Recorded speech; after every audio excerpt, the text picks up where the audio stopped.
Okay, so I have started off by sketching out several different shape ideas that I could work with for this project, and I think this one is my favorite, so I think that's the one I'm going to try out today and see how it goes. The next thing that I have is a piece of parchment paper that's been taped down to my work surface, but you could really use any paper that you've got laying around. And that's just taped down to my surface, ready to work with. And next you also need toothpicks and a tiny bit of wood glue. And if you don't have wood glue, you could also try tacky glue. That should work as well, but just a little bit of glue, and then one toothpick to help you spread out the glue, and then the 3 or 4 or 5 that you need for your shape. I'm also going to use a ruler to help me with consistency for my toothpick shape too, just to help make sure that it's all consistent. Another thing you want to avoid is don't glue your toothpicks together point to point. Instead, you want to overlap them just a little bit. That's going to give you a much stronger bond and make this more structurally sound. And then one thing I'm going to look for in mine to help me figure out the angle of that toothpick is I'm going to make sure that those on the right side are 1 inch apart to help me with consistency of my shape.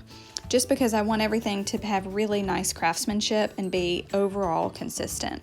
So I'll add 2 more drops of glue and then add that 3rd toothpick together, and that gives you my very first shape.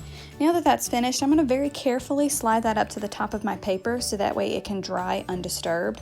But if your shape is more complex than mine, you could build it and then rotate your paper and build another one and rotate your paper if it's too complex to easily move without shifting all of your toothpicks.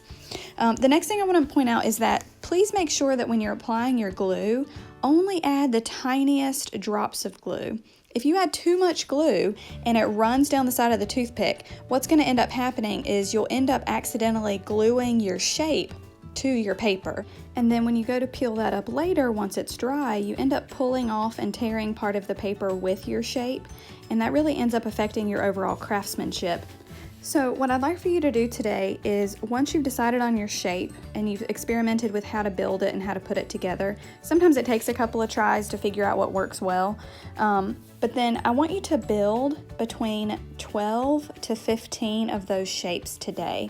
We'll build a lot more of them tomorrow, but for today just start with 12 to 15 because we're going to use that initial couple to experiment with how we're going to build and put this whole sculpture together.